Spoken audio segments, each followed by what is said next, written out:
Today in crypto. Bitcoin's BTC price has risen dramatically over the past days and weeks, recently wheeling past $40,000, an asset largely untied to governmental authority.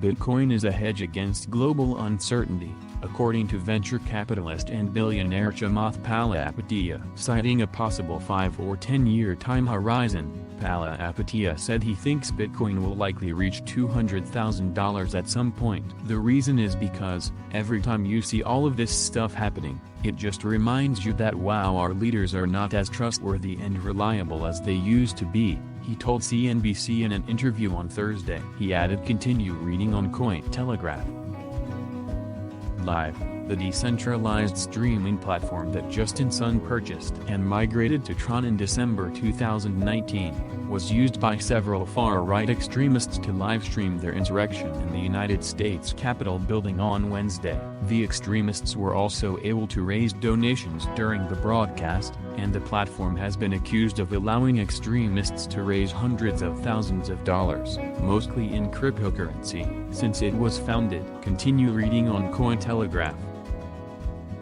Ripple CEO Brad Garlinghouse has revealed the firm unsuccessfully attempted to settle its securities violation lawsuit with the United States Securities and Exchange Commission and slammed the regulatory chaos around cryptocurrencies. In a Twitter thread addressing what he described as 5 key questions, the CEO strongly denied the SEC's unproven allegations and claimed his firm is on the right side of the facts and of history. Continue reading on Cointelegraph. BRRR, Biden readies a new $3 trillion stimulus package. What a new package including more direct payouts to citizens plus big infrastructure spending mean for Bitcoin and markets as a whole.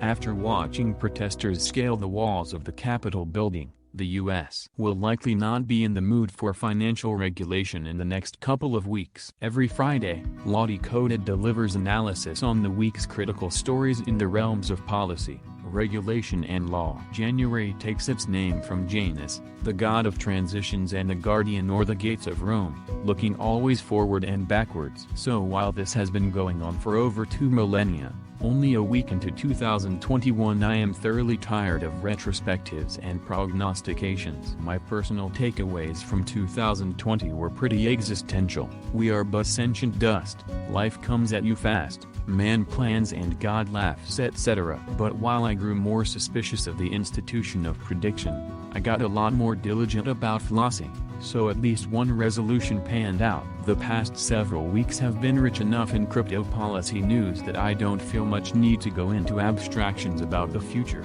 but that doesn't mean I will totally refrain from making reckless predictions. A lot of what we've seen recently in U.S. policy has had to do with the coming transition from one administration to the next, which will dominate the next 12 days. While a number of government agencies run by presidential appointees have hustled to get final rules out before getting swept away by Biden's replacements, the storm of the Capitol building Wednesday evening was enough of a shock and an outrage as to cause everything else to come to a screeching halt. It also seems to have washed away the last meaningful support the outgoing president had at the federal level. In the U.S., at least, it looks like the next 2 weeks are going to be all about containing Trump. The already infamous wallet monitoring rules proposed by the Treasury's Financial Crimes Enforcement Network, or FinCEN, have closed out their comment period. Despite FinCEN announcing the rules immediately before the holidays with a comment period of only 15 days, the proposal received thousands of comments. The crypto industry turned out,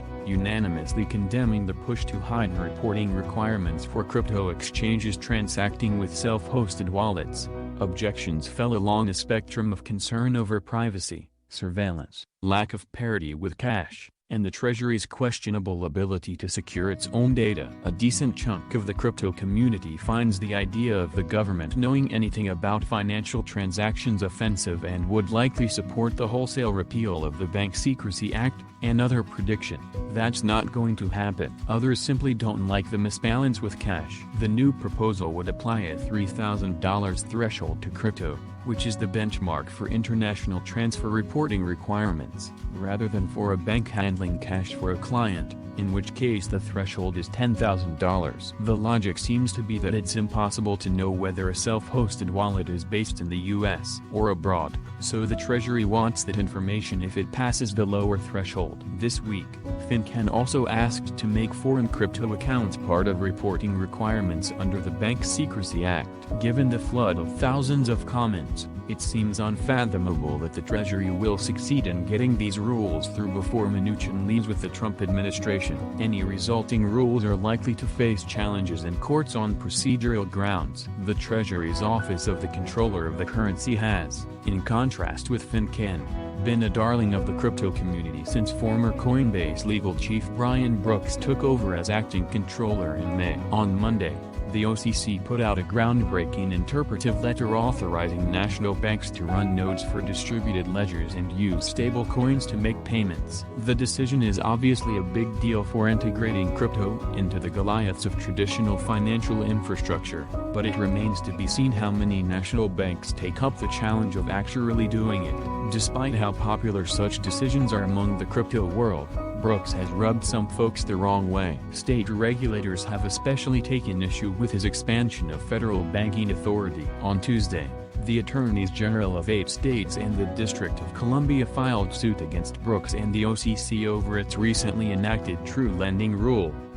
The rule puts loans involving a nationally chartered lending institution under the OCC's authority, subjecting it to the OCC's limits on interest rates. States say the new rule threatens the sovereignty of state anti-usury laws. The OCC, however, argues that the program is a means of expanding credit availability. But it's unlikely that Brooks will be around the OCC for much of the case. His nomination by Trump has yet to result in a confirmation hearing before the Senate, which is unlikely to prioritize such a confirmation between now and Biden's ascension on the 20th.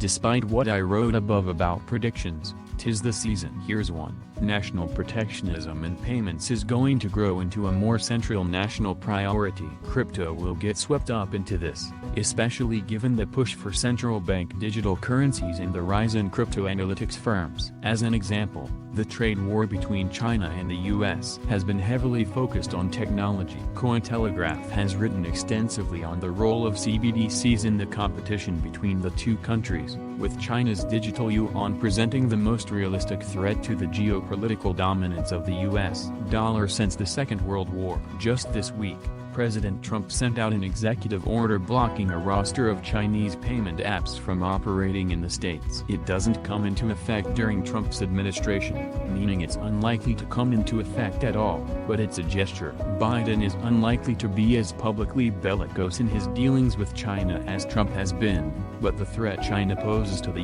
US is not fundamentally a partisan one. In its ideal form, the internet makes information borderless. Similarly, the platonic notion of crypto renders payments entirely free. But just as information remains siloed, payments have some liberating yet to do. With governments globally tuning into their own payment systems, onboarding stablecoins and analytics, expect major economic powers to get territorial. As Jim Harper summarizes the inconsistencies between FinCEN's rule and standing BSA requirements on cash transactions. Lawyers for Ballard Spahr dig into the OCC's new rule on banks operating stablecoin networks. The Electronic Frontier Foundation applauds the UK's rejection of the US DOJ's request to extradite WikiLeaks founder Julian Assange.